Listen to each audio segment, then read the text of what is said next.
Hey, everybody, and welcome to the Fantasy Fullback Dive, brought to you by the good people at the Roto Street Journal, paving your way to fantasy glory, acting as your lead blocker to fantasy excellence, making all your football-related fantasies come true. I'm your host, Nat the Truth Jones. With me, as always, the Wolf of Roto Street himself.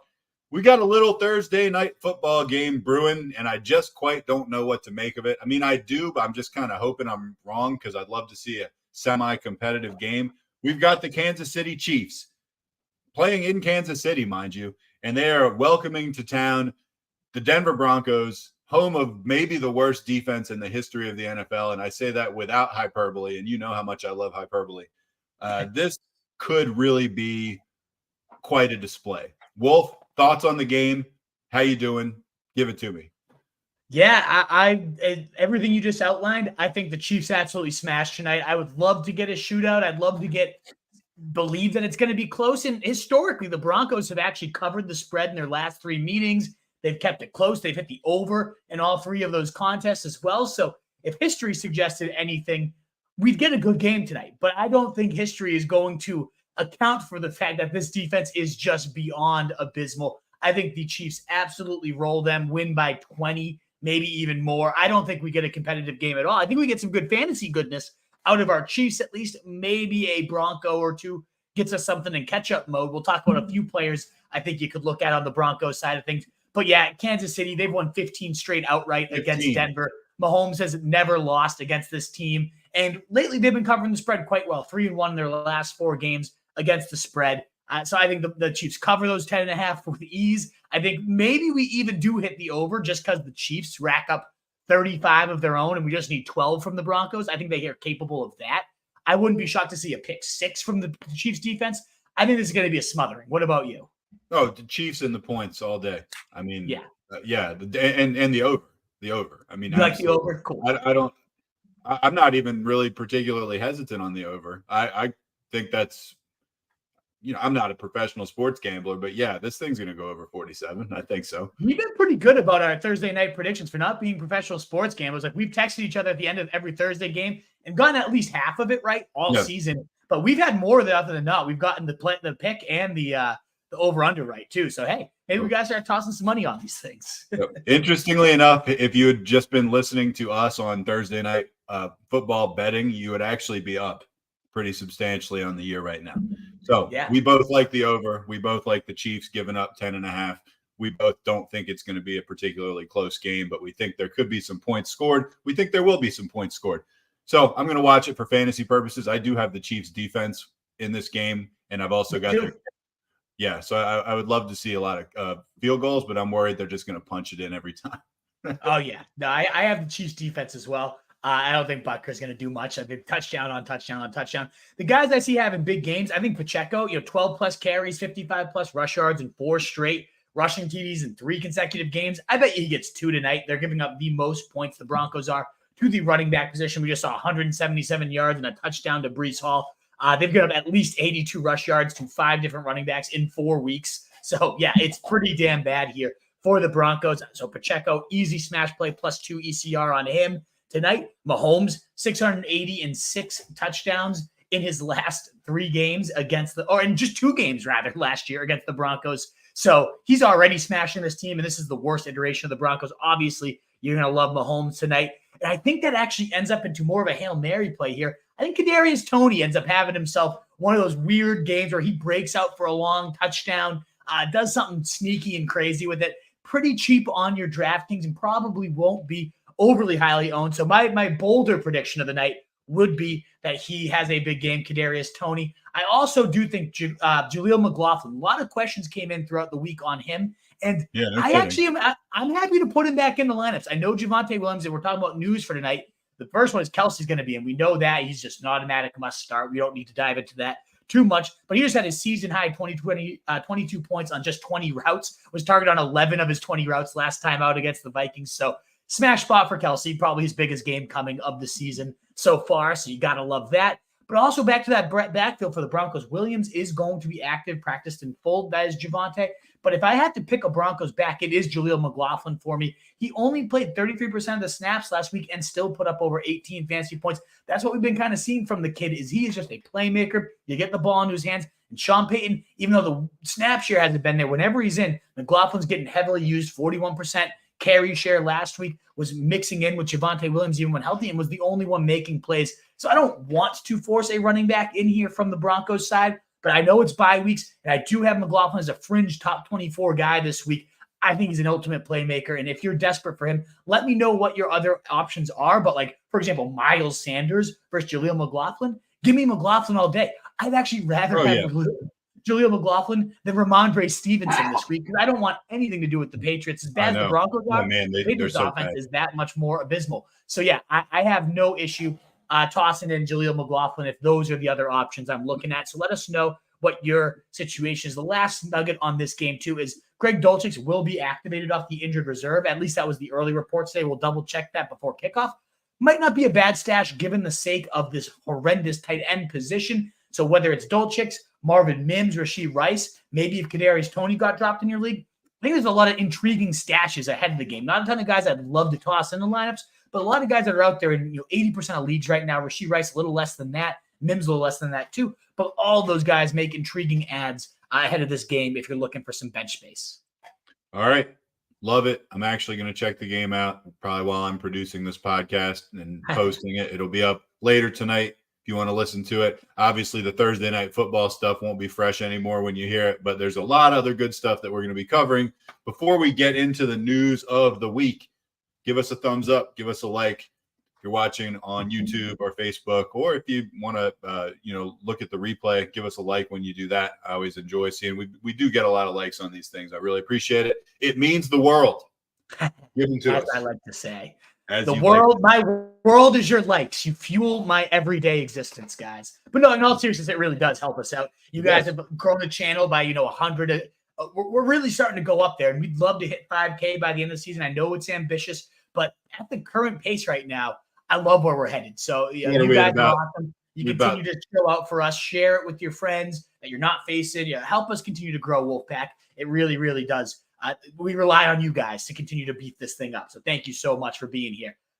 Shall we dive in? We started early so we could get more questions in. We already have about 20 or so in there. We have actually a super chat, so we want to make sure to hit that right off the get here before we dive into any more. So thank you, Kristen Mann, a regular super chatter. Thank you so much for constantly supporting the site. Yeah, awesome stuff. If I'm not mistaken, I think Kristen Mann called in once, and she's from Australia, I believe. Really? We actually have a decent Australian contingency. I looked at our stats since I started writing again. I used to look at our stats all the time, but I haven't written in a while. So I hadn't looked at them. And one of my favorite just kind of secret things to do is just look at our international numbers. Yeah. I love looking in. We get quite a few from Canada, but I love like, the occasional, like, oh, we got a couple listeners in Belarus and stuff like that. I enjoy that. So if Kristen is actually from Australia, and even if she's not, thank you so much for the super chat. Thank you for the support. We're going to answer your question. And call in sometime if you feel like it. Hey, Wolf and Truth, love the Thursday Night Football show. Running backs 1 and 2, Pollard and Mostert. Flex, Pacheco against Denver, and sit Breece Hall against Philly. Agree or disagree? Yeah, I agree fully with this one, Kristen, man. Thank you again so much for your support. I know it's not the first time you've done that. You regularly support your guys, and we really, really do appreciate it. I have to go Pacheco here. I agree. The matchup for Breece Hall, we're going to talk about him. He's actually, in sneak preview, one of my higher running backs on the higher, lower Hail Mary list because I love the talent. I think Breece Hall is a beast. But that Eagles defense is no joke either, limiting backs to the fewest points. I do think Breece has the juice to maybe break 1 or 2 against them if he's getting a similar workload to what we saw last week.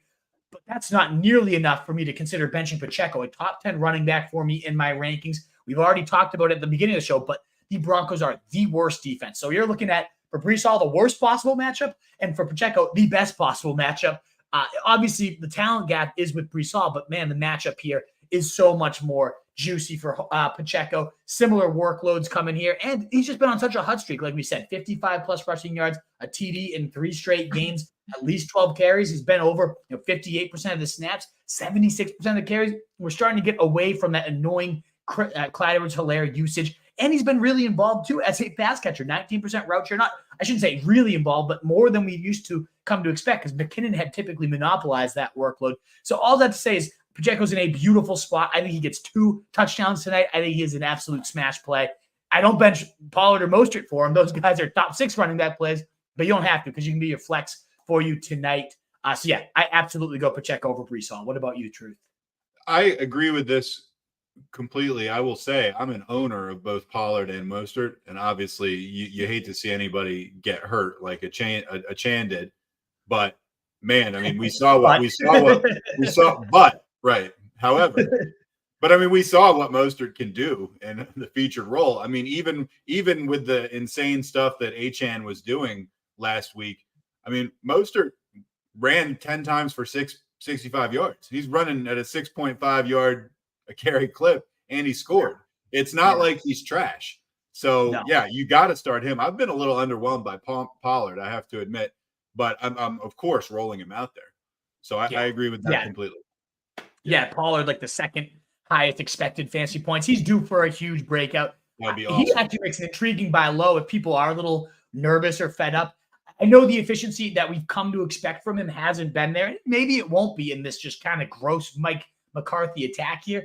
I still think he's long overdue for a massive explosion, and it could definitely happen this week. Chargers are a beautiful, beautiful spot on Monday Night Football. One of the worst defenses in general, but certainly bad against the run. The worst pass defense in the league. I think Pollard definitely gets going this week. But yeah, Mostert, as you were getting at, like the running back one until Achane came in there. I know Jeff Wilson expected to be back. It'll be intriguing to see if does his field goal line work. They're certainly going to ease him in after all the injuries he's been dealing with, even if he is active at that point. But Mostert is the show here. It's such a fertile environment for fantasy points from the running back position. It couldn't be better. So, Mostert's a must start. Carolina, too, whether they're the third worst team against running backs, he's going to destroy them. The team's going to destroy them. Absolutely. You're in a great spot with your running backs this week, Kristen. Everybody can eat in that Miami game. We've seen it before. All right. So anyway, thanks again, Kristen. We're going to get into the news. So we started early so we can actually get through this stuff and give these questions the attention we want to. Let's start with quarterbacks. Justin Herbert. He's got a broken finger, but he is practicing in full for a Week 6 matchup against the Cowboys that the Wolf just alluded to. Maybe a ripe matchup for Tony Pollard and some of the other Cowboys weapons. We will see. Cowboys, they underwhelmed quite a bit. I know we're talking about Herbert, but I just want to comment. The 49ers Cowboys thing really made them look awful and made the 49ers look great. So I kind of think the Cowboys are going to be looking for a rebound also. They have always said that this is his non-throwing hand, and it's the middle finger on that particular hand. They've always said it's not going to affect his status. And by making him a full participant in practice, it seems like they're doubling down on that. He's going to be in. He's still to be trusted as a QB1. Where is he right now? Is he the QB1 in fantasy right now? No, he had that bye week last week. He's certainly up in the top 5 in points per game right now, though. He's been absolutely lightning and on fire. Okay. And you got Kellen Moore revenge game narrative, wanting to stick it to the Cowboys that fired him for scoring too many points. I love it. I think they're going to try to run up this scoreboard, and I don't know that they're going to have any trouble doing so. We just saw the 49ers, like you said, do that too.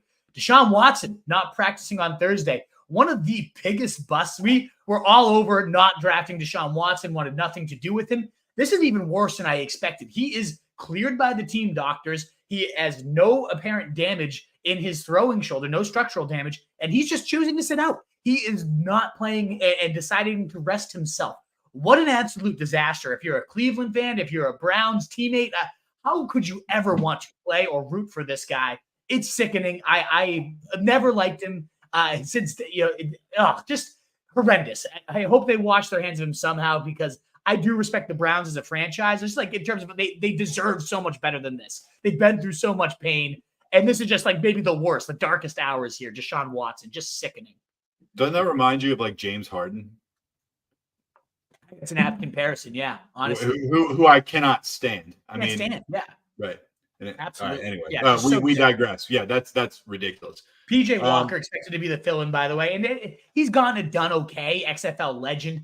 It certainly would be a downgrade to Cooper. Just to talk about the people that actually matter in Cleveland. Cooper, Jerome Ford, the less explosive offense. Njoku, who knows if he'll be playing anyways. Definitely just hideous. So pathetic and abysmal from Deshaun Watson. What a loser. Speaking of losers, Brian Dable said Daniel Jones with that neck issue will not practice on Thursday. They say he's trending towards missing the Sunday night tilt against the Bills. I got some advice for the Giants. Have him miss that Sunday night tilt against the Bills. Yeah. Like, seriously, the last time we saw, who did they play last? Dolphins. I mean, that was tough to watch, man. And then Seahawks was 11 sacks before that. I mean, it's just the entire offense has been tough to watch. Somehow the Patriots are averaging less points a game than them, but they're right there, like 11.3. It's such an abysmal offense. Nothing what I expected. And Dable just turtling in himself, the third slowest pace. And who could blame him at this point? The line can't block anybody. Jones can't make a read. Again, my worst call of the year was this offense taking another step forward when all they've done is regress. It's hideous. It's absolutely. I mean, I'm plenty down on Jones, and I have every right to be. And at the same time, I'm not sure anybody could succeed under the conditions that they're asking him to succeed under. You're like, he can't make a read. It's like he's got like a third of a second. I know. I mean, it's I don't want to. I'm not a Danny Dimes apologist. I always thought you were a little too high on him, although I liked him too a lot more than he's been this year.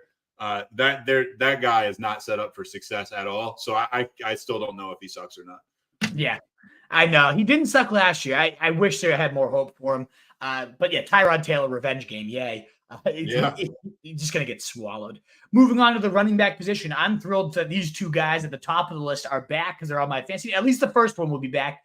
Barkley, maybe not. But Austin Eckler practicing in full, ready to go. Not the best get-right spot, coming back to the Cowboys matchup, but I'm not overly worried. He gets it done in every facet of the game. And like I said, Kellen Moore revenge game, pounding points on. I bet you get 2 touchdowns out of Eckler. Welcome back. And I mentioned Barkley. He's limited again on Thursday. The reason I just jumped on both those guys, truth is they're both my running backs in my auction draft.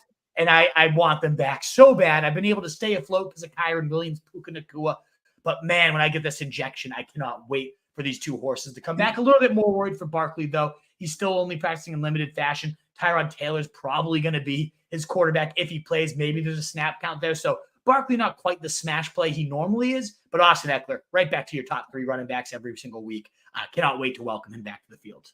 Jahmyr Gibbs dealing with one of those hamstring issues, which I hate the turf toe. I hate the hamstring stuff. Anyway, he's trending towards missing his second consecutive game, and I'm just reading copy here. This says this would put David Montgomery into RB1 territory against the Bucs.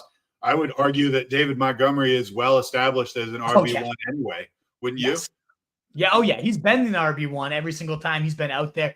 He's a stud. Montgomery's a beast. They already were talking about before the injury. I don't know if you saw that interview with him this week, but he's like, we got a bell cow in David Montgomery, 20, 25 carries. Doesn't matter. We're going to toss as much as we can onto this man's plate. And surely they've been doing so as well. Great bet for touchdowns, yards, Montgomery's just churning. And he was clearly the right pick, not only at cost, but obviously even better than Gibbs at this point. I don't see this really ever shaking out into Gibbs' favor without a Montgomery injury. And even when Montgomery was hurt in that one game, Gibbs didn't do a whole ton. So clearly one of the bigger busts of the year is Jahmyr Gibbs. I know it was like an idiotic pick by the Lions to draft this guy at 12 and not use him, but hey, the results are there. They should have just stayed pat at 6 and drafted that D tackle that the Eagles swiped from under him, the Carter there from Georgia. I mean, what a monster he is. But hey, franchise idiocracy doesn't matter for fantasy. They're not using him no matter what draft capital they put in. So, yeah, awful. Just awful stuff for Jahmyr Gibbs. Miles Sanders remains silent. Awful stuff from him. One of the biggest contracts, the biggest of this offseason for running backs. Just pathetic. He's been horrible all year. He does not benefit from playing on a team like this. He needed to be on the Eagles where there's plenty of space for him to watch and let plays develop. He's just getting stuffed behind the backfield. They need a guy that can just break tackles, and that's not Sanders' forte. He might miss this game, and maybe Chuba Hubbard then can actually vault in the top 24 potential status. He's going to certainly get volume. He'd be the last man standing here. So Chuba Hubbard could definitely be a startable streamer.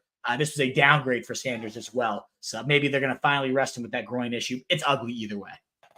Oh, it is ugly either way. You're right about that. Rashawn Johnson missed practice again Thursday. He's obviously still in concussion protocol. He did not clear it last week. It's been tougher to get over the concussion protocol hurdle in 1 week, which I suppose for safety reasons is a good thing. But anyway, it's looking like he won't be back until at least week 7. Obviously, they got a lot of running back issues in Chicago right now, and it looks like Deontay Foreman's probably going to get the nod in week 6. Yeah, we'll dive into him a little bit later in higher, lower Hail Mary, but I think Foreman definitely a spot starter this week.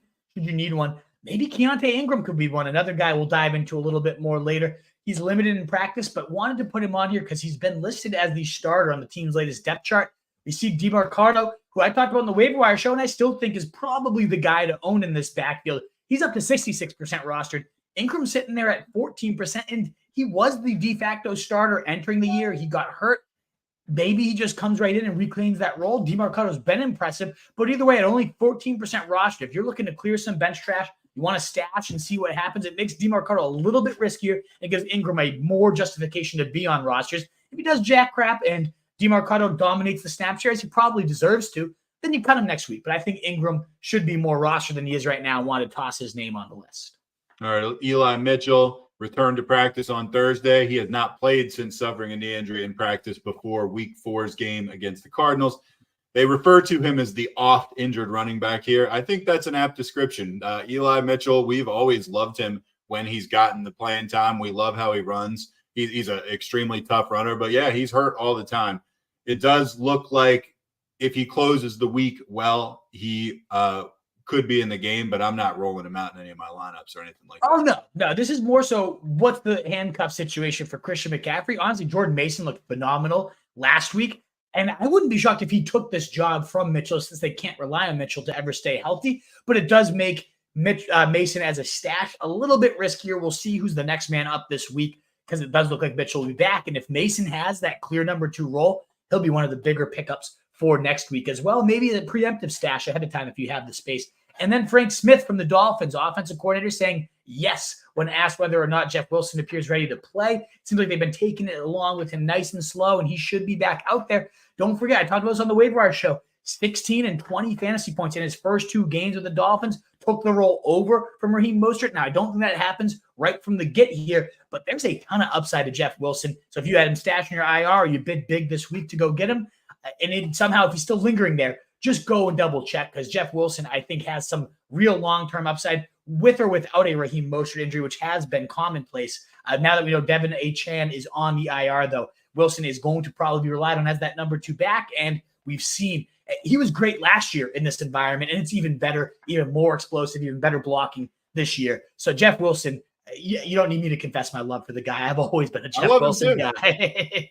And this is a great spot for him. He has as much upside as anybody in the waiver wire as of right now. Amon-Ra St. Brown was upgraded to a full participant for Thursday's practice as we dive into the wide receivers. So it looks like he's coming back. He had a limited practice Wednesday, but then he was upgraded to full the next day. It looks like he will play in Week 6 against the Bucs. Obviously, anytime this guy is in the lineup, he should be in your lineup. He's achieved that status, and that goes double because there's a chance that Sam Laporta is out too. So obviously, it's not a hot take. Assuming Amon-Ra St. Brown's back, and it looks like he will be, you're starting him. Yeah, Chris Olave, kind of in that must start, not quite on the level of Amon-Ra, but pretty damn close. He was upgraded to a full participant in practice. We know he aggravated something ahead of last week's game. Still scored a touchdown, and they didn't really need to lean on him. I actually think Olave makes one of the better buy lows in fantasy right now with Alvin Kamara coming back and getting so much dumped onto him. I think Olave feels like a forgotten man right now. And remember, at the beginning of the year, 11, 12, 13, the guy was getting targeted at an insane clip. He's still playing some good slot snaps. I think he's a guy with a schedule softening up in the near future. You should look to buy low on Chris Olave. Mike Evans, who looked really good before he got hurt. Hamstring issue. He was limited in Thursday's practice. You know how I feel about the hamstrings. But he did log a limited session with 1 practice left in the week. So they think that's encouraging as far as what's going to happen in Week 6. Obviously, if he plays, I mean, kind of like Amon-Ra, I might not put him in that category, although I think before the injury, he was actually scoring more points than Amon-Ra by a little bit. But he high-end wide receiver 2 is what he's listed as here, and I think I agree with that. Yeah, he was top 5 in fantasy points before going down. Monster, absolutely monster season for him. T. Higgins not having a monster year, but it says it looks promising when asked about the possibility of playing against the Seahawks. They have been a very generous team to wide receivers, bottom 3 in terms of points allowed. So Higgins he's so tough to bench in good matchups like this. I don't know. I'm tempted to. I'm tempted to. He's going to be tough to start as well, though. He's in that weird range, and he could just walk right in and smash and be right back into the good graces. But I don't know. I know how good this team looked and Burrow looked so much healthier, I still have my doubts about him if he takes one big shot. And ultimately, Jamar Chase is such an alpha at this point that I don't know that I can just T. Higgins had been that if he's in your lineup type of guy for so long. He's not there anymore. So it really depends on your other options. Let us know if you have T. Higgins and who you're trying to compare him with. But he is not a must start, even if he's back and ready to go this week. No, and my wide receiver situation is terrible, and I still probably am not going to start him. I'll run some of those by you later. We'll see. Jordan Addison, he practiced on Thursday. He was a limited participant on Wednesday. He's dealing with an ankle issue. He is likely going to be limited again. He was limited again on Thursday. But with Justin Jefferson on the IR now, I mean, that's some kind of big news. He has a chance to step target share, right. ridiculous yards up for grabs now. Yeah, I mean, Addison could be walking into a massive role. Right. I mean, he's looking to increase. He had done okay, but he could all of a sudden just be getting 8 more targets a game or something than he's getting now. So, yeah, I mean, that's significant. It looks like he will probably be available this week. And with a big void in that passing attack, he might be the guy to fill it. You sure might be. Zay Jones not practicing on Thursday. Looks like he's trending towards out. It's a soft pass defense of the Colts. Good thing for Christian Kirk. He runs about 90% of the routes when Zay Jones is out. He really does thrive. So this is more so for Christian Kirk than Zay Jones. You ideally we're not trusting anyways, but maybe in a desperation spot, he wouldn't have been horrible. He had 14 points against the Colts week 1, but it looks like he is trending towards out. All right, let's talk about the Texans wide receivers. They're all over the place. Robert Wood. Let's talk about Tank Dell. Let's talk about Noah Brown. All right, Robert Woods, he returned to Texans practice on Thursday. He got in a limited session. Tank Dell, he's in that concussion protocol that we said is getting harder and harder to clear, and he didn't practice at all on Thursday. I don't think we're going to see him this week. They designated wide receiver Noah Brown to return from injured reserve. Who? He hasn't played since week 1. He had a groin injury against the Ravens in week 1, and we haven't heard from him since. I'll be honest, I hadn't heard of him even then. But he's now eligible to return. And, I mean, it looks like Tank Dell is not going to be back, so I guess they got to put somebody out there. And Dell, like I said before, is not expected to play this week. Despite going through the league's concussion protocol, he's not there yet.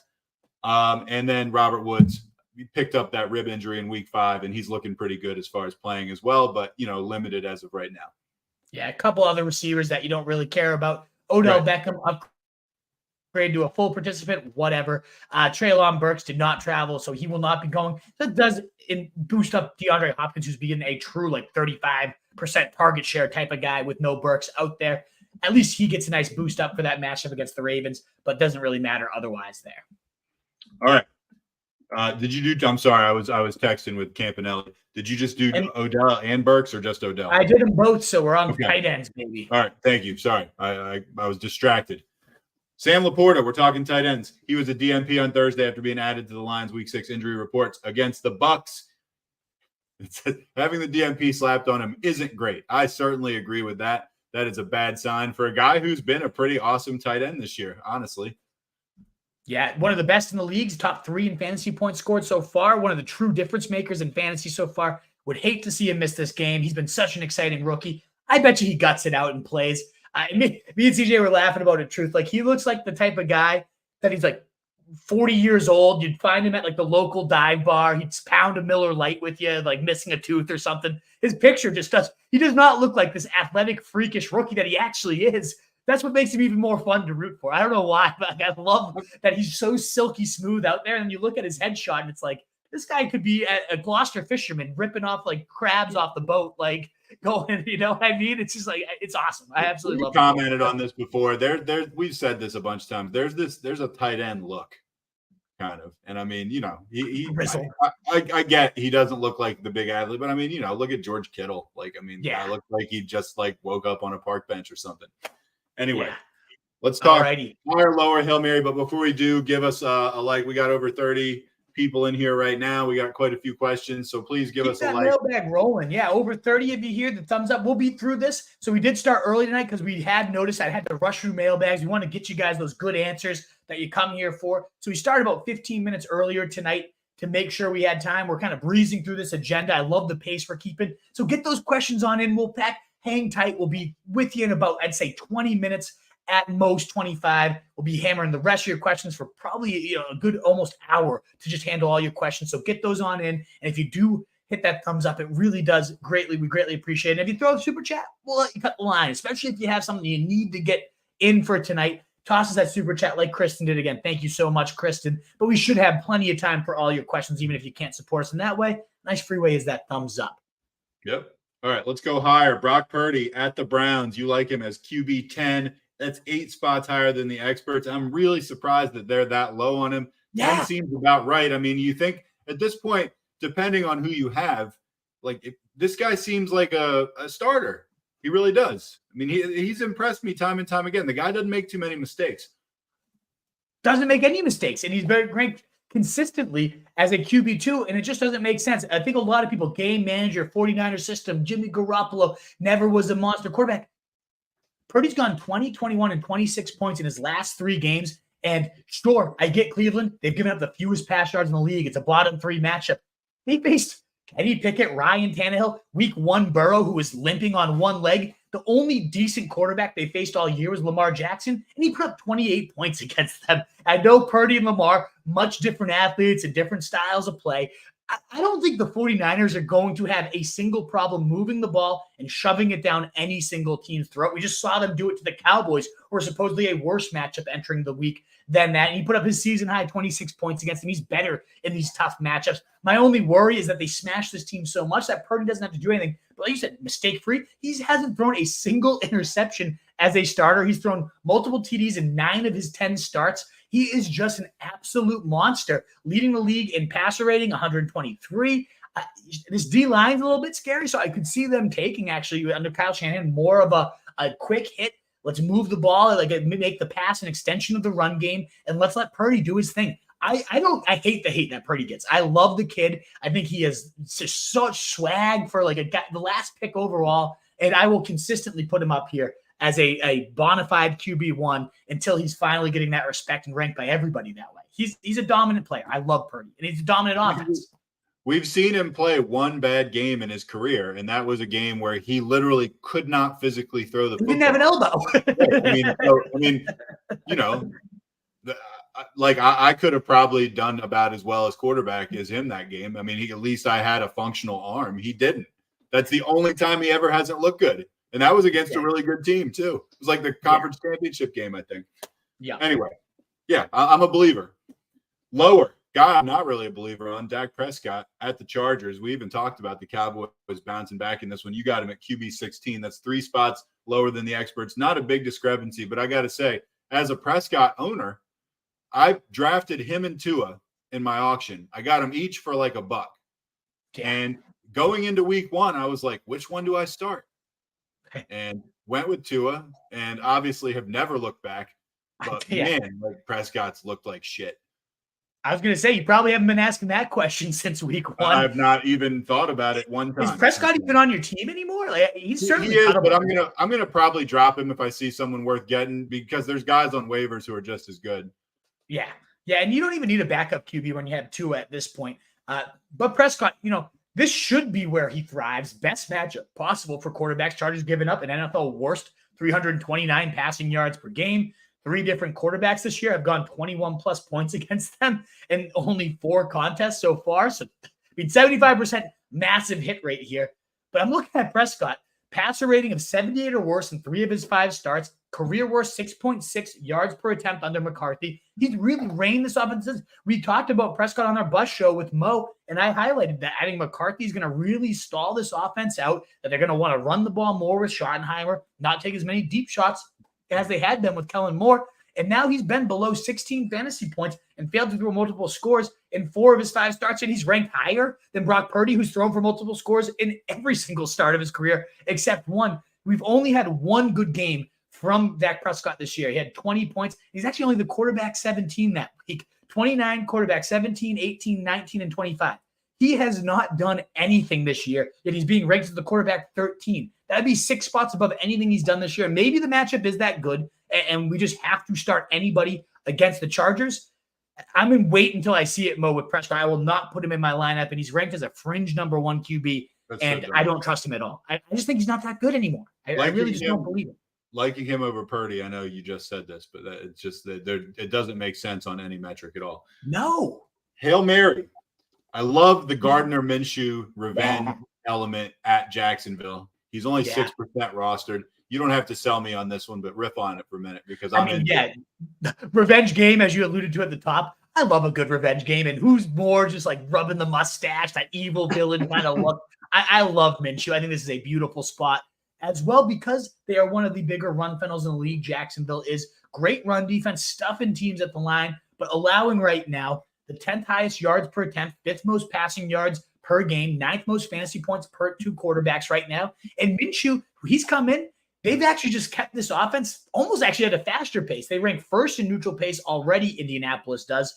And they actually, in that week 3 start by Gardner Minshew, moved even faster than they normally did at 17.9 seconds per snap. They just really cranked out plays. We know right now that's how Shane Steichen loves to run his offense. Seems like it doesn't matter whether it's Richardson or Minshew. They're top 5 in plays every single week. That creates nice big pies. And I think the Jaguars can put up their points. I think Minshew can keep pace. In that revenge game, I love this. I think he could have like a nice 3 touchdown. Shane Steichen seems like that type of younger coach that will let his players go out and get their revenge. I can't wait. I'm very excited to see him return to Jacksonville, to Duval, and put it on the Jags here. And I think the Jags will probably beat them. But I'm very excited for him fantasy-wise. And only 6% rostered. If you're looking for a Hail Mary, way above Deshaun Watson, way above some of these guys that are routinely started in line that Deshaun Watson even freaking plays, probably even over Dak for me, honestly, at this point. I love Minshew, and I think this is going to be a good spot for him. Over Deshaun Watson, definitely. He's not even playing, right? Yeah, we'll see. But he's ranked right now above Gardner Minshew in the consensus. So, Well, all right. DeAndre Swift, we're moving on to running backs. Guy you're higher on. This is not too significant of a discrepancy as far as who you're going to start because at this point, if you have DeAndre Swift, you're starting him. You like him at RB12. That's 3 spots higher than the experts. He is going at the Jets, who have a pretty good, defense. However, Swift has just looked really, really awesome this year. Oh, he's phenomenal. Yeah, and the Jets are actually a sneaky good matchup for running backs right now. You'd be surprised that I do still get questions about DeAndre Swift. Jets, though, surrendering the 10th most points to backs, 6th most rush yards in the league, 2nd most receptions allowed to the position. They were just carved up by Jaleel McLaughlin last week, and if he can carve them up, I think DeAndre Swift absolutely can, especially because he's seeing a significantly higher workload than McLaughlin ever would. 9th in red zone touches right now. He's really dominated since week 2. 62% of the snaps in 3 of his last 4 games, 22.3 touches and 126 total yards. 79 plus scrimmage yards, 14.8 fantasy points, and 17 or more touches since they turned the keys over in that week 2 game. So he has absolutely been the lead back. And now he's been getting more and more involved in the receiving game. 6 receptions last week was a season high, as was 38 yards there. And that's what the Jets give up most to running backs. This plays so well into Swift's strength. So I'm a huge fan. And yet, if you kind of look at it, it's a tough week to find hires because the hires that I'm on right now are mostly in tonight's game. Pacheco +3 CR. I like Jaleel McLaughlin +8. I think he's a playable guy tonight. So the only other one I have right now is Breece Hall, running back 13 on the other side of those things. And I don't feel as strongly about this because I am worried about the matchup. I think the Eagles, I believe in that defense. I believe in their front 7, especially their defensive line. They are monsters, and they're letting up the fewest points to backs. So it is tough sledding for Breece Hall, who went from the easiest sledding, the Broncos last week, to the hardest sledding. But I did love, at minimum, he was supposed to dominate the Broncos, and he absolutely did. 22 carries, 177 yards, a touchdown, in addition to 17 receiving yards, and most importantly, 76% rush share. Only 10 snaps for Dalvin Cook. He's an afterthought at this point. They finally realize this guy has no more juice. Why are we wasting our time on him? So at least we know the keys will be turned on over to Breece Hall for this game. What he's going to do in a tough Philly matchup and Zach Wilson getting swallowed, it is risky. I understand that. But to me, this is a guy you bet on the talent. He has, already on the season, 3rd in explosive run rate, 16th in missed tackles forced per attempt, 3rd in yards after contact per attempt, and just saw 76% rush share, like I was saying. So even though Philly has not allowed any running back to hit 15 points or 55 rush yards, they have sneaky had more so of explosive runs being surrendered against them. So they don't give up a ton of runs, but every now and again, someone can bounce to the outside and rip it. And that's what Breece Hall's strengths are. So if you have Breece Hall, a lot of people nervous. Can I get him in the lineup truly against the Eagles? You'd have to have a really good option, in my opinion, to bench him. That's how talented this kid is. Well, we just told Kristen to bench him. Yeah, look, Pacheco's a really good option. That's a good example of why you could bench him. Yes. Right. I mean, there are scenarios, but in general, you like the guy. Guy that you liked a lot at the beginning of the year and kind of convinced me to like was Joe Mixon. And you're lower on him this week going against Seattle. You got him as RB 17, 4 spots below the experts. I got to say, I know he's had some moments. Every time I feel like I've sat down and really watched a Bengals game, I've just been so underwhelmed by Joe Mixon. Yeah, he's got no juice, man. It's completely He's got no sad juice. at this point.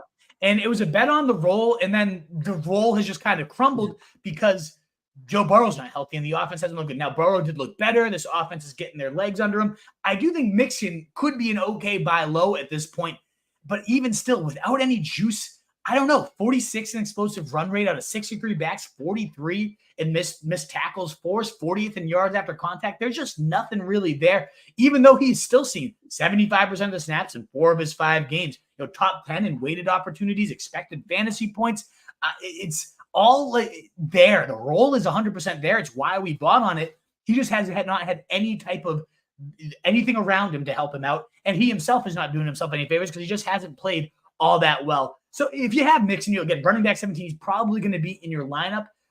It's just, I've seen a lot of people saying Seattle, decent spot. They're actually sneaky solid on run D. Just 2.6 yards per clip. That's also 4th fewest rushing yards per game, 59.5. The big thing is they've given up the 4th most rushing touchdowns. Now, maybe Mixon can plow his way in the end zone. Maybe he does so even twice. I do think he could be an okay buy low, but he has not topped 14 fantasy points on the season. He's only been a top 15 running back just once. He's been outside your top 20 in 3 of his 5 games. So I just a little bit nervous ranking him as high as everyone else. But like I said, you're probably playing him no matter what. So I'll toss out a lower that you might be benching that I would absolutely bench. And I've said this guy all season, really. Didn't want him at all preseason, and it's been even worse than I expected. That's Ramondre Stevenson. I don't know how people can consider starting this guy. He's ranked as the running back 23, so as a locked-in starter, 7, 5, and then 2 fantasy points across his last 3 games. Zeke's continued to get more and more involvement, and either way, even if he was getting all the snaps, all the touches, this offense is so bad. As a Patriots fan, I hate to say it, but it is one of the worst teams I've ever seen them roll out, and you cannot trust Ramondre Stevenson at all. The target share is completely gone, 7% on the year after being around 20% last year. That's what kept him afloat, and he just doesn't look good at all himself. The explosive run rate, way down. The yards after contact, way down. This is not the Ramondre we knew. This is not a Pats offense that can support anybody. It's so bad. And yet I think people are clinging to the fact that this was a 3rd, 4th round pick. You can't anymore. He's honestly borderline cuttable. I don't know that I could actually pull that trigger, but I don't know. When are you ever going to trust this guy? There's no reason to do it this week, even in a good matchup against the Raiders. I want nothing to do with Ramondre. I'd rather have Jaleel McLaughlin in my lineup tonight, if that gives you a measuring stick. I mean, I got in somewhat of a bidding war for Ramondre in my auction, which I lost, thank God. Oh, thank God. Yeah, jeez. Oh, I mean, but I bidding war for him. We've been low on him all preseason, even before they signed Zeke. I wanted nothing to do with him. I really liked Ramondre in the preseason. I did. I mean, I really liked him. I felt pretty confident in him. I liked the Patriots as a run football team that he was going to get huge usage in. And, like I said, I lost, but, good. Anyway, Hail Mary, we talked about Deontay Foreman earlier, that muddled Chicago backfield going against Minnesota. He's only 27% rostered. It looks like he's going to get the nod this week. Yeah, it seems right now Roschon's going to be out. And even if Roschon plays, I do think he'd be the lead back. But I think Foreman would get his most carries of the season by far. What about a 6-foot, 233-pound monster? If you've been watching this show for any length of time, I love big backs, huge backs, and he is the definition of a thick boy. And I'm all about it. When he gets going, he's very game flow dependent. You need to be up and you need to be rolling out the touches to him. But he's the type of guy that just pounds into the defense, wears him down. And it looks like he's going to have nobody in his path to 20, 25 touches this week. Even if Roschon plays, I bet you give it 15 to 20 out of him. And last year, when he saw those types of touches, again, game flow specific, but 16, 31, 19, 22. I mean, there was some really big upside. Now, when they got game flowed out and were down, and then Chuba Hubbard became the guy for the Panthers, he was completely a non-existent floor, 4.1, 0.9. Like, it was scary. It was tough to trust this guy. But when you knew he was going to get the work, he came through big. And that was really only when they were favored. And this could be a tricky matchup against the Vikings here. maybe they do put up their points early, the Vikings, but without Justin Jefferson, soft defense overall, I could see D'Onta Foreman really getting rolling. Definitely would have him above Ramondre, those type of guys, pending what the status is of Roschon Johnson. But the other Hail Marys to toss out there, because he's only 27% rostered here, he might not be out there for you. Probably isn't in your competitive leagues. I threw out Keontae Ingram earlier. He is listed as the starter. And I just wanted to kind of hit on this backfield real quick because a lot of Amari DeMarcado questions. I am a little bit nervous to put Amari in there. He has been really good. I talked about him on the waiver wire show, was already kind of mixing in as a receiver, had 4 targets, 3 catches, 24 yards. In week 4, the 35% or so is the snaps. And then, of course, once James Conner went down, DeMarcado played every single snap.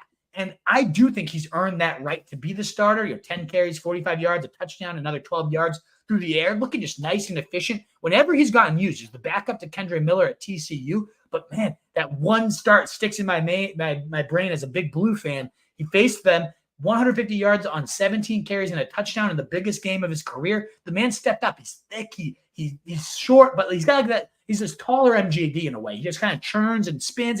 He's really active. I just like the tape that he's putting on there. But I am a little bit nervous that Keontae Ingram was listed as the starter, was the starter all year. They might just give him the nod. So I am a little bit more worried about DeMarcado than I would have been had they just admitted he's the starter. He's the guy to go out there. I do think DeMarcado sees about 70% of the work and delivers on it. I have a good feeling about him. So I would have very little hesitation putting him in my lineup. But the fact that Keontae Ingram was listed as a starter, he's only 10% rostered at 15% now as of today. I think he could be a Hail Mary play. And then pending the status of Jeff Wilson, I could see Salvon Ahmed actually coming in and them pounding Carolina to submission, that the number 2, even maybe number 3 running back for the Dolphins could come in and have some Hail Mary, at 4% rostered. We're talking real deep Hail Marys, but I wouldn't be shocked at all. If you want your little piece of the Miami offense, maybe Salvon Ahmed is a way to get in there. Against the Panthers, he actually might have some real value. All right, we're going to get into wide receivers. Before we do, we still got 35 or so, up to 40 a minute ago hanging around in here. Give us a like. Yeah. Great to see you guys here. Thanks so much for being here. We'll be at the mailbag in about 10 minutes. Can't wait to dive in. Yeah, the Wolf, after a pretty lean quarterback and running back, then he does have a plethora of wide receivers that he's hiring here. Mike Evans against Detroit. We talked about him a little bit. You like him at 13, 4 up from the experts. Zay Flowers at Tennessee, 9 above the experts. Gabe Davis against the Giants, of course. Wide receiver 24, 11 above the experts. And last but not least, KJ Osborne at Chicago. You got him at wide receiver 34. That is 6 up from the experts. Hit these guys. Yeah, let's go to Mike Evans, who was, as we were saying, a top 5 wide receiver in those first 3 weeks, had at least 1 touchdown, 17 points, 5 catches, and 60 yards in his first 3 weeks. And those are the bottom. I mean, he had 171 yards in week 2. Was a top 20 wide receiver in all of those weeks, and combined was top 5. Absolutely killing it. And out to a good start against Masha and Lattimore in that game that he got hurt. 40 yards, 3 catches on 18 routes, 46.2%. Target share. He was looking good again, probably ready to have another big day, and ultimately got knocked out. But I just buy the fact that, 1, he's motivated on the contract, trying to get that new big deal. 2, Baker is his boy. Unlike Brady, who won't necessarily take those riskier throws, Baker's just saying YOLO, chucking it out to him, letting him bake, and he is getting it done. And the Lions also get up the 11th most points per game, 37.4 to the wide receiver position. So I definitely think Mike Evans is in a great spot. Zay Flowers, speaking of good matchups, Tennessee, as bad as it gets against wide receiver. Now, not quite as abysmal as last year where they were the number 1 team, but still a top 8 spot here.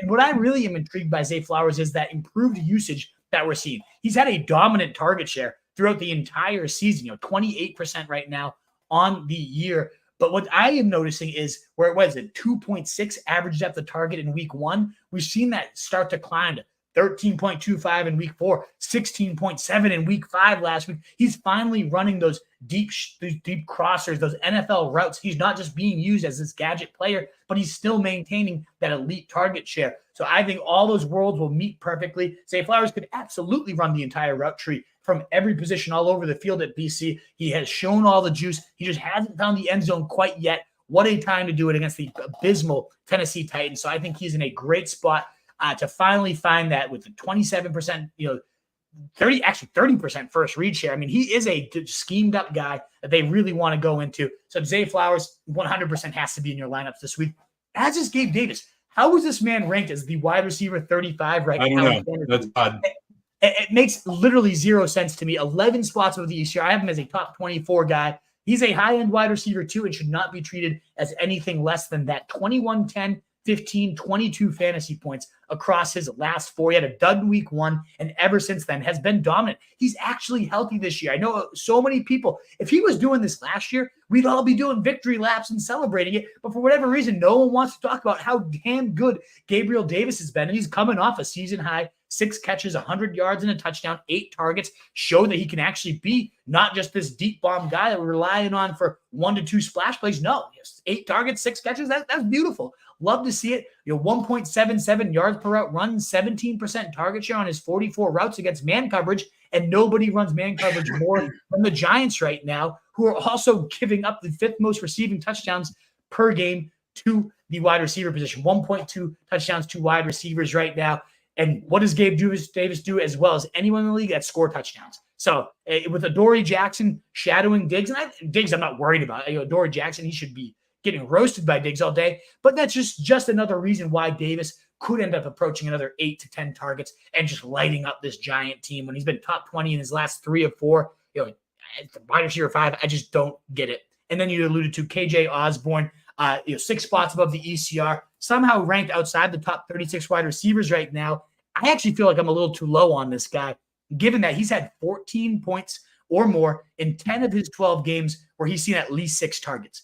Justin Jefferson gone. You tell me this guy is not going to see 6 targets every single week from here on out. He's been a top 20 wide receiver in 8 of his 12 weeks when he's seen 6 or more targets, top 36 in 10 of 12. 83% of them. He's averaged over 16 points per game. In fact, he was on pace for 285 fantasy points, the wide receiver 7 in 2022, above Amon-Ra St. Brown, again, in games where he's seen 6 or more targets. Now, I get it. Jefferson demands coverage, and I don't know how KJ Osborne will perform if number 1 corners go to his side.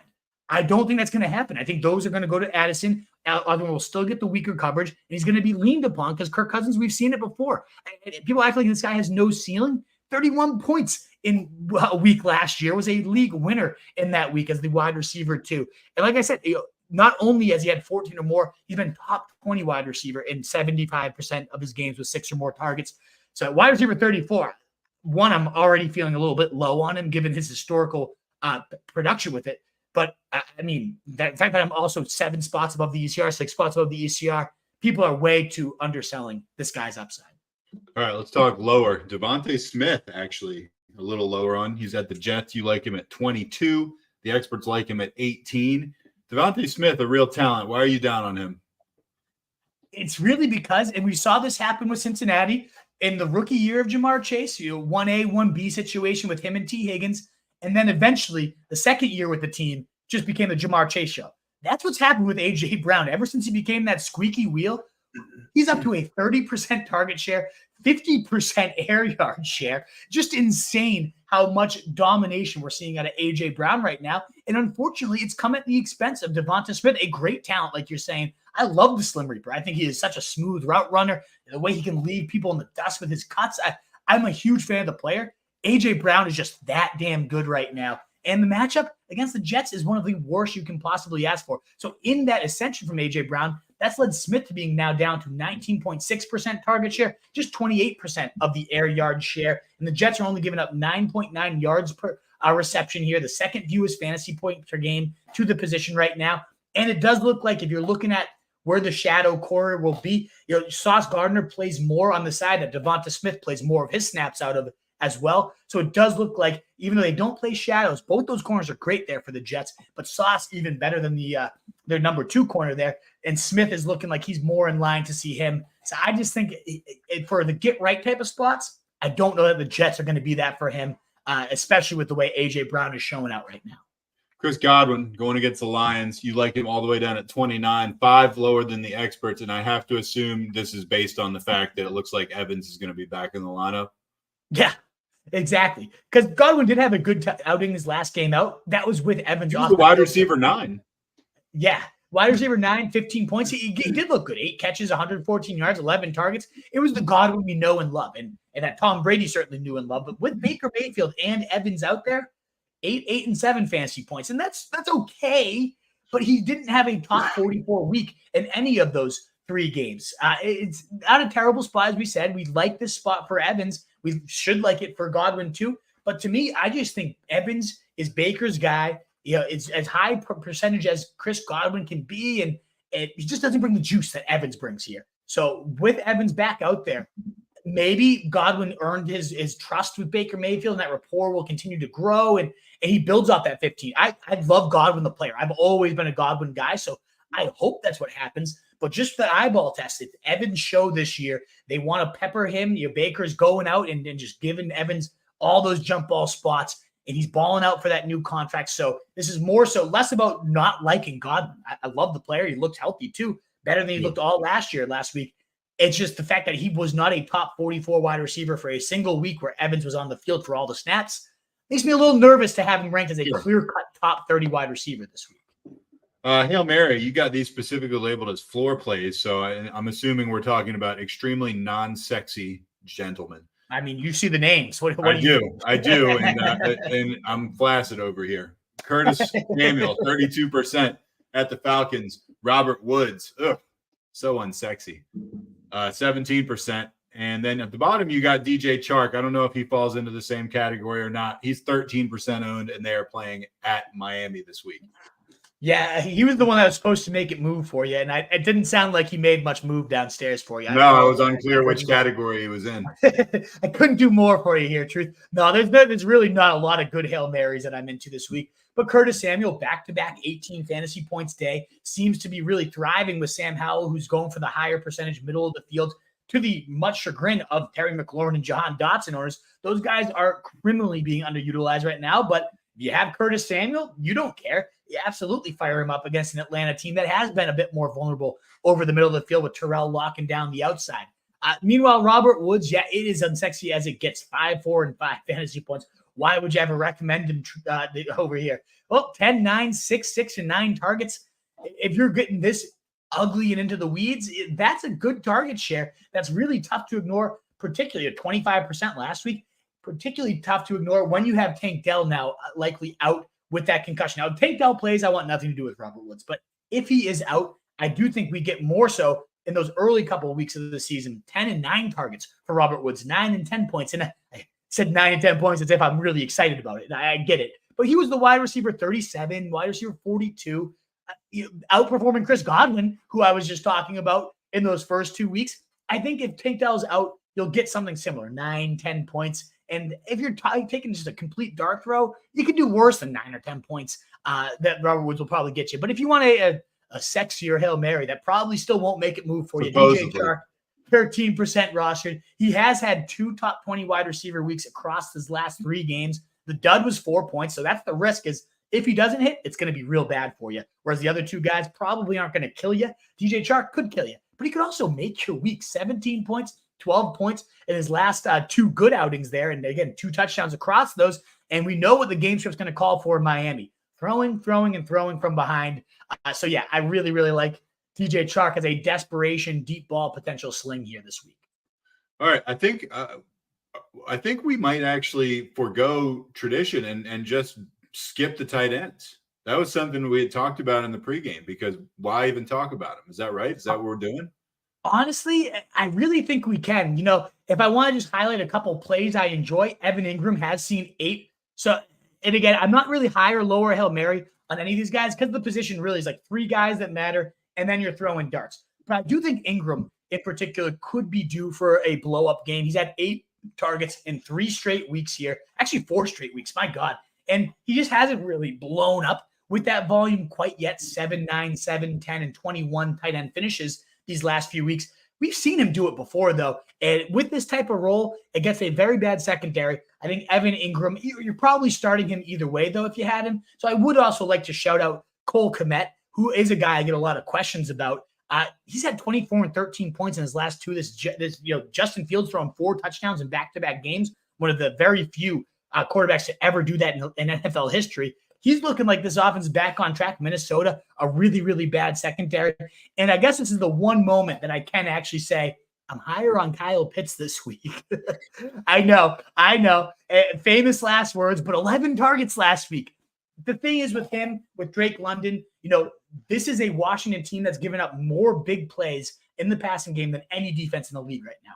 The thing is, though, we need this Atlanta team to actually be in a position to have to throw, or else we know they're just going to run some more, and we'll get another 3-target day out of Kyle Pitts and Drake London combined type of thing. So we're relying here. If Kyle Pitts is going to hit, we need the Washington Commanders to get up big early.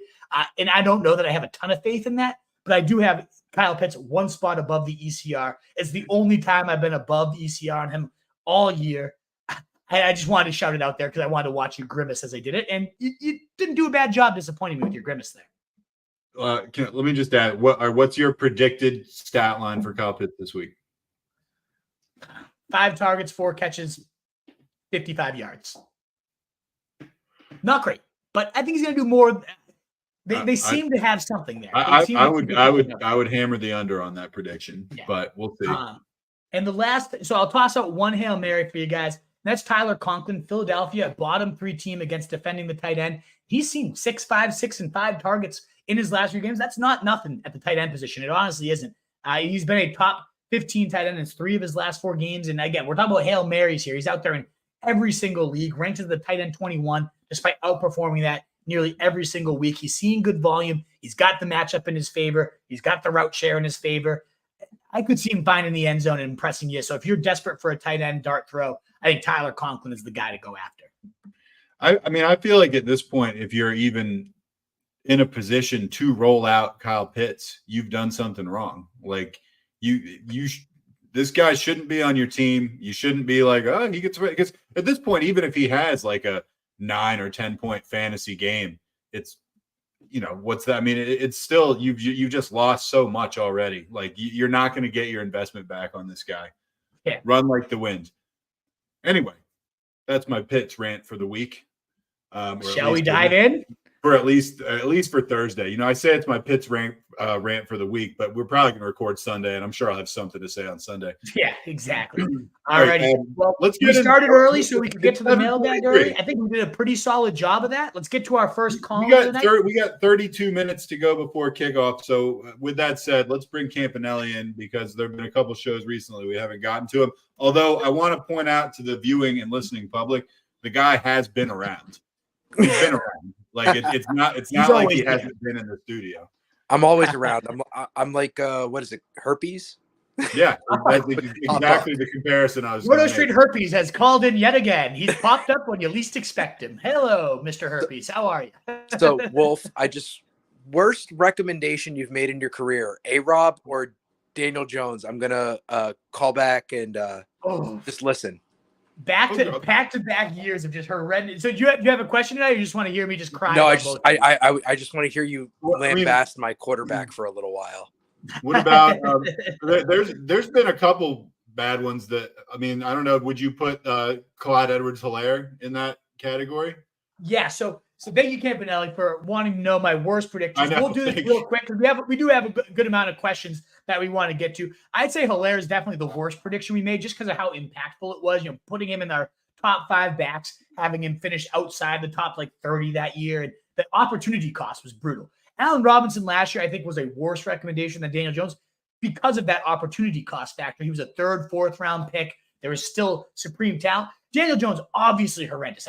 It's such a bad team. The line is ass. He is ass. The receivers are ass. The play calling is ass. It's all ass. There's nothing good about Daniel Jones and the freaking Giants right now. I understand that. So just from a pure, on the field disgusting standpoint, Daniel Jones might take the cake. The only quote unquote saving grace of this is that he was a 10th, 11th round pick. So even though he blows, it's not the type of thing that's going to completely murder your team. Were there some good 10th to 18th rounders? Maybe you could have got Puka Nacua, but you weren't drafting him in round 10 anyways. So in general, the round 10 guys haven't been anything all that special anyways. So it's not the worst compared to Allen Robinson and certainly Clyde Edwards-Helaire, where the opportunity cost was so much higher. Those were significantly worse recommendations and picks But Daniel Jones, by and large, looks the worst out of anything I've ever actually wanted to tout. I'll say this for the Wolves. Sometimes these big swings and misses, like sometimes I've been on board with them, sometimes I haven't been. I was way on board for Allen Robinson. I was sure. Yeah. Like I was absolutely in that camp. I think I might have even said something to the Wolf before he was public with it. I feel like I texted him like the second he went to the Rams and was just like, this is going to be huge. And Wolf was like, yeah, I know. We were in it together the whole time. So I own that one as well. All right, we're going to get into the actual mailbag. By the way, I just want to point out, there have been more really great picks than bad ones, but it is kind of fun to talk about the terrible ones. Oh, yeah. The bad ones are the ones that stick with you way more than the good ones. Absolutely. I mean, does the name Martavis Bryant ring a bell? Anyway, let's get into it. All right. Sorry, I thought we had another super chat. We do not. We're going to start up at the top. Before we dive in, that thumbs up button, and if you want to cut the line, feel free to hit the super chat. It looks like we'll have plenty of time to get through all this. It's why we started early. I think that's 6:30-ish, 6:40-ish start time. We're definitely going to aim for moving forward. So thank you guys for your patience. Hopefully you enjoyed the content ahead of now.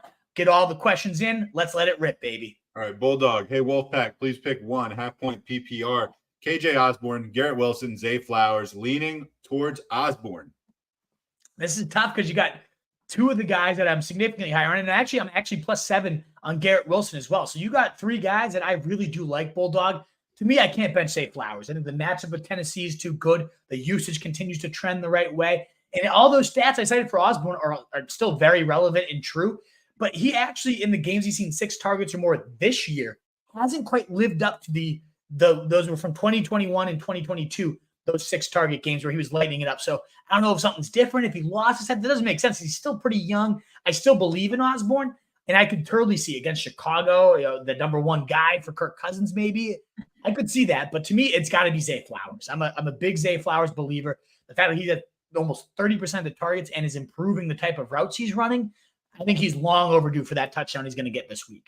What about you? I'm probably leaning Osborne, I'll be honest. Really? Okay. We'll see.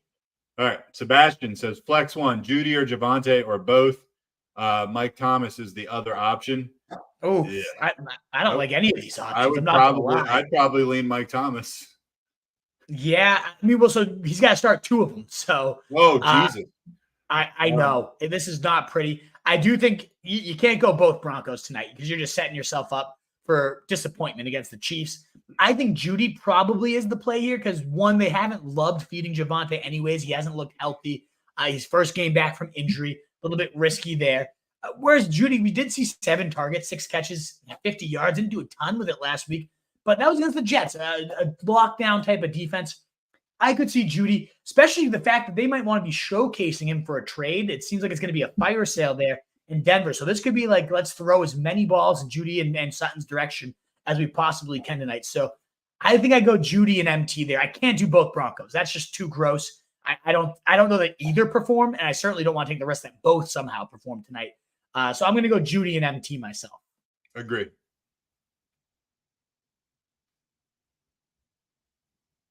Oh, you got it? Oh, yeah. I thought you were clicking. My bad. Oh, no. Sorry. I didn't mean to get away. All righty. All right. You got it? Sorry, people watching at home. There was a miscommunication there. I thought we were frozen for a second. No. I just was waiting for you to click on the banner. All righty. I'll click it. Okay. Shaw says, hey, guys, if you were stranded on a desert island and could have one unlimited food or drink, what would it be? Love this question. Thank you. I count on at least one of those per week from you. And because we have a little time, we can actually talk about it. I want to just say, I'm assuming we have access to water. I was just going to say, because it has to be water unless that's assumed that you have water. So I'm assuming there's water, otherwise it's a boring answer. There's a freshwater stream or pond on the island. So water is a given. So we can pick an unlimited food or drink that we're going to have for the rest of our lives, which, I mean, might not be that long. I don't know. I think I'm probably going for like pizza and, this is so boring. I'm going to probably go like pizza and Coke. See, I'm going alcohol. I got to have some beer, and I just want to drink my misery away while stuck on this. So I'll go beer, and have to get more specific. I'll go with my heavy IPAs. No one's going to ever see me again. So I'll just get fat on my IPAs. To me, though, the food question's a little trickier because I do want to live. I like my life. I feel like I'd go chicken because like I really do just generally enjoy chicken, but there's so many different ways you can like. I guess on a deserted island, how many different ways you can you do Right. chicken? I mean, there's a million ways you can do pizza too, but I'm assuming there's not like a chef there that's like making me anything I want. I can get chicken on my pizza if it's like if it's that type of deal. That's such a hard question. I need to think more on that, Krana, but really good question. All right, maybe now it's pasta. Krana. Maybe it's like a fat bowl of bolognese. You know what I mean? Oh, like a geez. sauce. Like just You're eat that making every night. I would never get sick of bolognese. I could probably do that every single night. Now you're making me extremely hungry. That's good. Yeah, I can't wait to eat after the show. I'm so hungry right now. Now Krana has got some actual football questions. Flex 1, Rashad White, KJ Osborne, or Tyler Boyd if Higgins doesn't play PPR. I mean, shoot, I would probably play Osborne over Higgins. I play Osborne over any of these guys. Even if Higgins plays or doesn't play, I'm going Osborne either way. I like Osborne a lot this week. Yep. Flex 1, Mostert, Rashawn, or Myers PPR. That's not even close. Yeah, why are we even asking that? And I love Jacoby Myers. I really do, but come on. Yeah, but Mostert, you could see 25 for Mostert this week. Yeah. Krana Shah, Etienne, Jacobs, Monty, Kamara, PPR. I mean, you can't not play Monty. No, I agree. You got to play Monty. And then you got to play Etienne, I think, after, a 36-point day. They're riding him to like 90% of the touches. I got to go Monty, and I got to go Etienne with Jacobs. These are great options. What you really got to do, Krana, is package one of these guys with a receiver and get like a wide receiver 1 type of thing to a running back needy team because you got to have the best running back room in your league, I imagine. Yeah, I got a better running back room than that, believe it or not. And I have not been able to move one yet, which is driving me crazy. All right, Krana says last one: Brian Robinson, Stevenson, or Walker. Oh, Walker. Come on, it's Walker all day long, I would think. I like Robinson. Stevenson's not even in the question. I like Robinson, but so game flow dependent. Walker is just a monster. It's absolutely Walker. It's not even close. Also sounds silly, but Jackson or Stafford this week. Oh, it is silly. It's Lamar Jackson. I know he had a dud last week, but come on. Multiple weeks with 2+ TDs and 2 rushing touchdowns. You got to go Jackson. And I like Stafford too. And it's similar. I like Jackson. I mean, I like Stafford, but it's definitely Jackson. Way more ceiling. Lucio says, hey guys, half-point PPR. I need 1 running back, 2 wide receivers, and a flex. Breece Hall, Joe Mixon, Jonathan Taylor, Ayuk, Collins, Myers, Wilson. I like a lot of those guys. Where are you leaning, Wolf? I'll tell you where I'm going after you say. I got a thought here. I mean, I'm definitely going Ayuk, and I'm going Ayuk, Collins, and I think it's half PPR, which makes Garrett Wilson a little intriguing here. Because the Philly secondary is bad. I think we are starting. This is a good one. I mean, this is a really tough question, Lucio. I want to say Breece Hall over Mixon, but I don't know. What do you think of that, Truth? The matchups with Mixon, clearly the talents with Breece Hall. I have him 13-14. I'm going Breece Hall, Ayuk, Collins, and Myers. I think I might do the same exact order you just said, but I might go Garrett Wilson over Myers. Myers has been such a stud, but better for full PPR. I think I might go.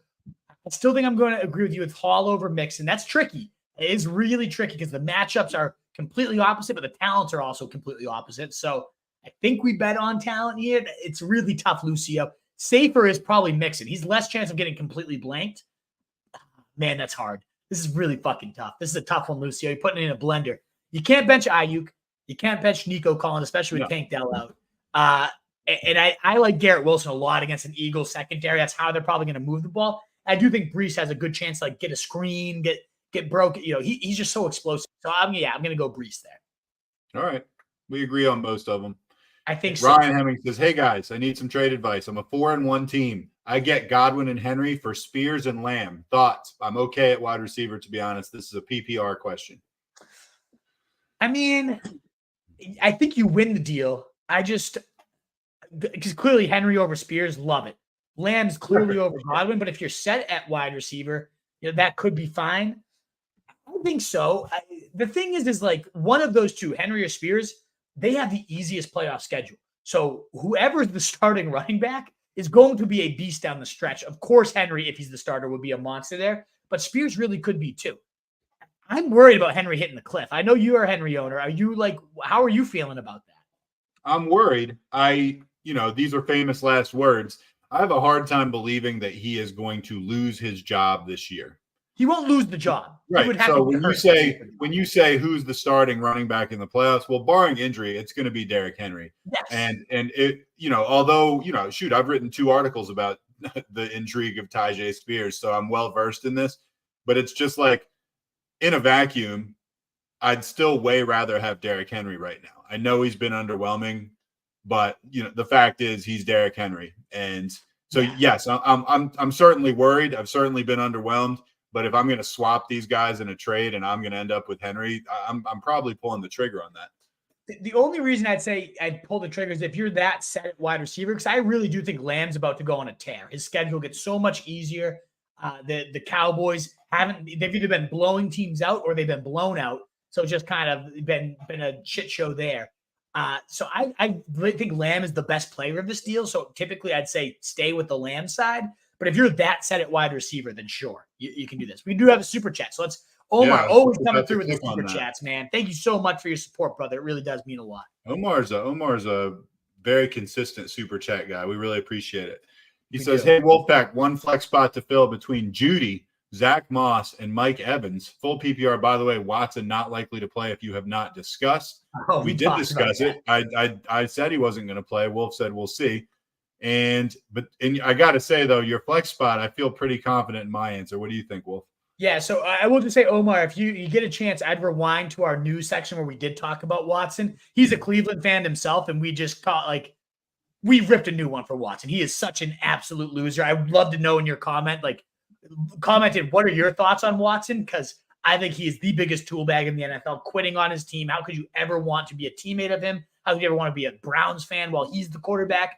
I think he's the biggest loser in the NFL right now. We compare him to Harden. I think truth and I think it's apt. He's such a loser mentality, selfish mentality. He got all the money in the world. One of the dumbest contracts, one of the dumbest trades. Horrendous. In terms of this, it's Mike Evans. It's not even close. I know how good Zach Moss has been. They're talking about ramping up JT this week, though, and eventually you got to imagine that flips completely into JT's favor after that contract, maybe as early as this week. Not a great matchup against the Jags either way. It's Evans as long as he's out there. And if it's not, then yeah, sure, Zach Moss over Judy. But you're not playing Judy tonight. You're playing Mike Evans 100%, 10 out of 10 times. He was our high or lower Hail Mary, but a great spot. 11th most points allowed to receivers, was top 5 before getting that injury. So assuming he's healthy and in there, there's no way you're benching Evans. Him and Baker have a special connection this year. Yeah, when I saw that question, I was like, it's clearly Evans. I wonder if the Wolf's going to pull out some weird thing I didn't know about. But yeah, we were on the same page. KJ Frederick says, if Chuba starts and Deontay Foreman starts, who's the better player, full PPR? I think I just like Foreman better. The big, thick back. It's my style. I like the Bears offense more than the Panthers offense at this point. So, yeah, I'm going to go Foreman if he's the starter. All right. Giuseppe, flex, half-point PPR. Sutton, Keontae, Ingram, Josh Reynolds, Gibson, McLaughlin, or Jeff Wilson. I guess we're picking one of these. It's a lot of names. I think I just go Sutton just because we're sitting that with Judy. Maybe this is showcase for trade deadline type of situation where they just pepper the 2 receivers and try to get a team to bite big. And Sutton, he's had 11 or more points in all but one start. Now, that was last week. This, he didn't last week. No, didn't last week at all. It was horrendous. But otherwise, he's been pretty solid, a reliable touchdown guy. So I think Sutton's probably your best bet out of these guys. McLaughlin would be the next one up, but with 3 backs there, it's a little messy. I would probably put McLaughlin in because I'm so furious at Sutton for last week. Yeah, I can understand. So, listen, I lost by 60 points.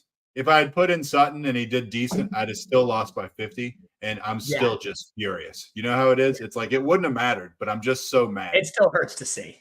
Yeah. Okay. Osborne or Sutton? Osborne. Yeah, I have Osborne higher than both Broncos receivers tonight. Yep. All right. Charlie says running back 2 and a flex. Cook, body pillow, Lockett, and Addison. This is half-point PPR. Got to pick 2, a back and then a flex. Yeah, so I wish I could do 2 receivers because I think Lockett and Addison are the best options here. But of the running backs, I got to wait to see with Jeff Wilson. And James Cook is trending the wrong way. But against the Giants, could you ask for a better get-right antidote? Is still seeing about 60% of the snaps, even though his workload's gone down to 39% at this point. I think this is the get right spot for James Cook, though. I go him until I see it from Body Pillow. Of the receivers, I mean, now we're getting really tricky here. I want to say Addison blows up in his first game, but man, like we've seen Tyler Lockett playing well. You know what gets you more excited? Tyler Lockett gets you way more excited. I mean, not Jordan Addison, first game as a starter, this explosive rookie. I'm going Jordan Addison there. Truth, what do you think? Is it time for a rapid fire? It's 8:00. You know, we got through about 20 of them. I think we might have to rip a fast mailbag at this point. Yeah, I'm okay with that. I also just want to say I would play Lockett in that situation, but go ahead. Okay. I go Addison. You go Lockett. We'll see. Let us know what you go, Charlie. All right, rapid fire time. Wolfpack, one last plea. That thumbs up button would really help us grow out there. And if you're new, seeing a lot of new names in the comments here, love to see it. Please do consider jumping on in here. Should I sit Javonte for Keaton? Keaton Mitchell, I don't even know if he's going to play yet. So I think you got to get Javonte in because we don't even know if Keaton will be activated this week, Wasim. And even if he is, still probably the third back. I love Keaton as a stash, but certainly not someone you can rely on. So if those are your two options, Wasim, I'd go Javonte. Jaleel or Javonte? I like Jaleel better. Just more explosive, more pick for this team. So I'm going there. Reaching for diamonds right now, says Slim. Let's go, baby. Reach for them diamonds. So it's not, she's Sunny California from Christian Man. So I'm trying to remember who it was. We had what are you doing? What are you doing labeling Kristen as an Aussie? Although I think that's great. And somebody, now a female from Australia called in that also super chats us often. And I can't remember her name. And now I feel horrible about it. But thank you, Kristen, for your super chat. Lovely, sunny Southern Cali. I love San Diego, one of my favorite places on earth. My wife says if she could move anywhere, that's where she would move. Me too. Yep. Me and Anna are on complete agreement on that one. Yeah. So thank you for letting us know. I got to remember who that was, but we did have me and CJ had an Australian woman call in. She was awesome, and she's super chatted before. If you're watching right now, please remind me. I'm so sorry I forgot your name, but it was so good. She was electric. I have Dobbs for tunes on bye. Dell out. Wide receiver 3. Judy, no. T. I'd rather have T than Judy. And if he doesn't play, then you go DJ Chark. But I don't think Judy's good enough to play tonight tunes. Marquez Valdez Scantling. Half PPR. Sit one. Puka, DJ Moore, AJ Brown. Ooh, that's a tough sit. I'm sitting AJ Brown in that Jets matchup. As much as I hyped him up earlier, I'm not benching Puka or DJ Moore given the Jets matchup. But what about you, Truth? Who would you bench out of these three? I might bench DJ. Guess Minnesota giving up the most points after a 50-point day. I don't know. I don't know. I mean, look, Puka is gonna eat. We've now seen him and Cup both do their thing, and I don't know, man. AJ Brown, sitting AJ Brown, I don't know. Yeah, I know it's tough. It's real tough. The two better offenses are certainly the Eagles and the Rams, but I can't bench DJ Moore after that game and now in an even better matchup. Javonte or Jaleel for Tony? I'm going Jaleel. As I've said, I believe in him more. I think this is what the team wants to succeed. Daddy. D-Hop at wide receiver 11, 15.5 PPR points for Yahoo, but I have him at 33. Yeah, I do. I don't love D-Hop. I don't know. Maybe you're giving me some good pause for thought here, Fatty, because last week was great. Like you said, 11 targets, 8 catches, 140, and D-Hop looked as good. Like eyeball test-wise, he looked great. Honestly, you're calling out something in my rankings that I don't believe in. I don't think Hopkins should be this low. I probably will have him up at like wide receiver 25 by the end of things. So thank you for the call out, Fatty. That is, I didn't realize I had that low. I do think D-Hop is looking as good as he ever has these last few years. Not ever, but these last couple of years at least. Had Cup and Brees last year. Now JJ. Oh man, maybe we'll pour it out. Brian, let me know who else on your team so I do not trade for them. That sounds horrendously unlucky. Am I crazy? I'm pretty firm about starting Thielen, Hollywood, and benching DK, D-Hop. I can't bench DK. I mean, since he's not a great secondary, you're not crazy though. I mean, I'd probably have those guys. Thielen's been on a tear though. 28% target share, 23 points per game. Truth, I'll say one of the worst mistakes I've made this year. I cut Thielen after week 1. I was so pissed with his like 1 catch, 6-yard game, and I was all in. I have him on a ton of best ball, so like my best ball teams are looking really good right now. I'm at like I'll talk to you off air. No one cares about my teams, but the teams are looking good. The boys might win $3 million this year. Worst mistake I've made this year was not starting David Montgomery the week he came back from injury. I told you to too. Remember that we were Yep. live together, and I said started 33 points. I would have all three of the guys that you list above every. This is really tough, Fatty. You're in a situation where you have to trust your gut because all these guys are somewhat similar. So you feel firm, you just let it ride. Those guys are within the same conversation at least, so you gotta let it rip. Same league, need 2 running backs: Brees, Kyren, Madison. You got to go Kyren here. I'm gonna go Brees as well. I know it's against your Eagles, very tough matchup. You got Madison in a good spot. Madison's also down to 40% of the snaps, last 49% of the snaps, like trending the wrong way despite putting up the right points. I don't know that I buy him getting more targets. He's been actually getting subbed out for CJ Ham on passing situations.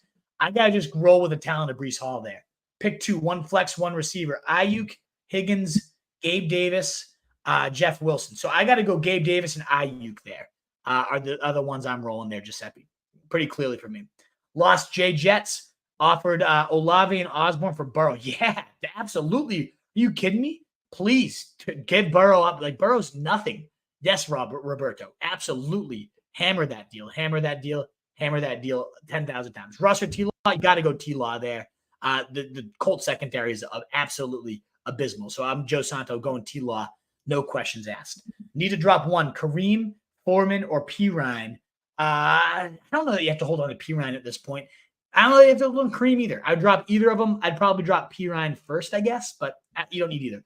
Vito. I love the name Vito. Need one wide receiver, full PPR. Judy, Myers, or AJ. You got to go AJ Brown. I mean, come on. Myers would be the next man up. Either way, it's not Judy tonight. Well, did you comment that said you Chuba Hubbard's can't deny? Yeah. Yes. I was like, who the hell comments that from Roto? I was trying to think of a player whose names rhymed with other brothers, and I was like, Chuba Hubbard. You Chuba Hubbard's can't deny. Yeah, Wolf likes big backs and he can't deny. You Chuba Hubbard's can't deny. Yeah, that works perfect. That we got to record that one. That's fucking phenomenal. We could do like a mix of you singing about like all these different big backs. Yeah, Dr. Foreman plowing up the middle. Yeah, we could come up with something. We could definitely come up with something there. Derrick Henry giving me a boner. This is fucking pathetic. Great bars. Number 1 hit coming to you real soon. McLaughlin or T. Spears from Guadalupe. I got to go McLaughlin there. I'm a big fan of McLaughlin. They both have similar roles. I'm going to go with McLaughlin tonight, though. Superflex. Crazy to ride with Gabe Davis over Josh Dobbs. I always feel like you got to go with the QB, but, man, I love Gabe Davis this week, so no, it's not insane. I probably still would go Josh Dobbs, though. Who do I put in my flex? McLaughlin, KJ Osborne, or Reynolds? Johnny Cash? I think you go Osborne there. McLaughlin or Hubbard. See, max out planner. If we knew Hubbard was 100% the starter right now, we would go Hubbard over McLaughlin. We don't know that. Miles Sanders could still be active. Then we're looking at a shitty committee on an even worse offense than the Broncos. So I think I just fire up McLaughlin night max out planner. Tough call there. Tough call. Judy or Gabe? Oh, it's absolutely Gabe. Let's go. And screw your Denny. I love Denny Jennings. I don't love Philadelphia sports. You're the only reason I can even have a shred of hope for Philadelphia anything, Denny, because I love you.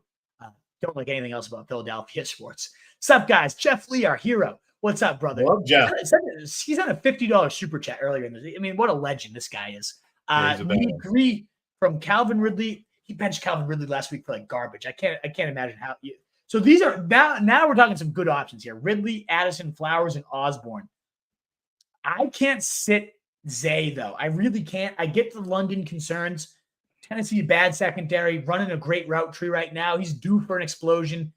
I would go Calvin, Addison, Flowers. I don't want to have Addison and Osborne in the same lineup either. You know what I mean? What about you, Truth? Who would you bench out of Ridley, Addison, Flowers, and KJ Osborne?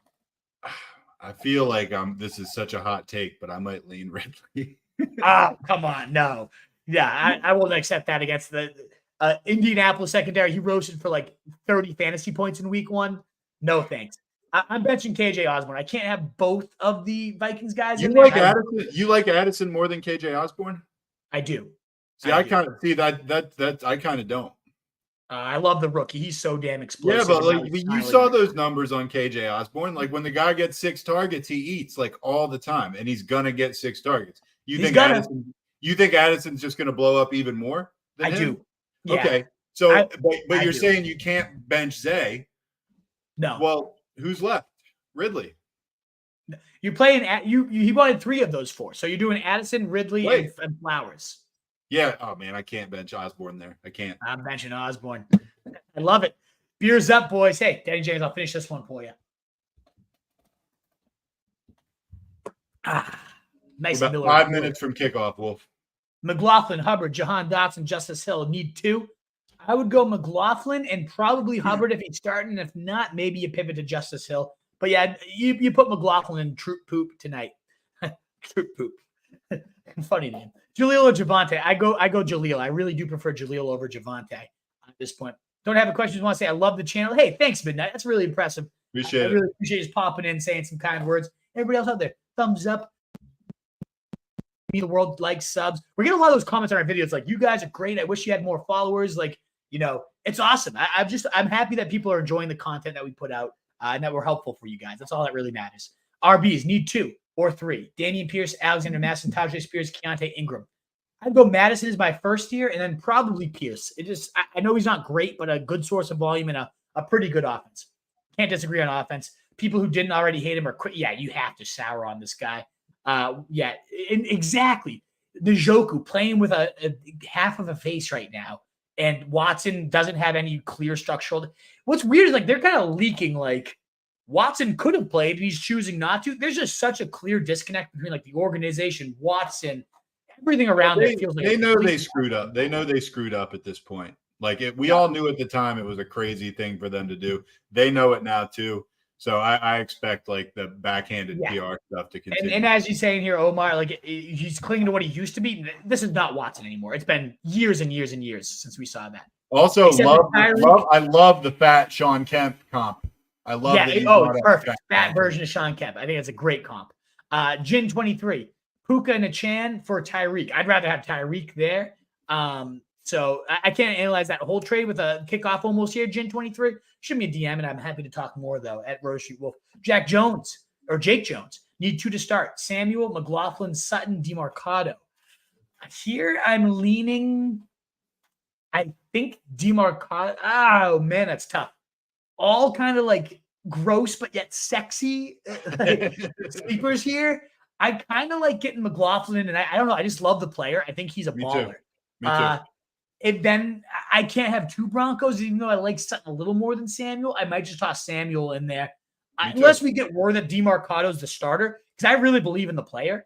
It's just a matter of like how annoyingly involved is Keontae Ingram going to be. I agree. All right, Jay Sir makes a lot hard hitting analysis we tune in for. Yeah, exactly, Charlie. Should I drop Logan Thomas now for DJ Chark or T? No, Logan Thomas is like a top 6 tight end tunes. Like I would not drop that. Ravens are already in London. So, yeah, there's no worry there, Jeff Lee. That's a great comment there, Omar, about kind of pointing out the fact that there won't be any jet lag. Jaleel, DK, or Pierce? You got to go DK there, Lorenzo. Absolutely DK Metcalf. Tyreek for Puka and Achane. I don't even know which side you're on, though. As long as you got Tyreek, I feel good about that. I think he accepted Tyreek. Like he's the guy who got it. Tyreek. You take Tyreek. Anytime.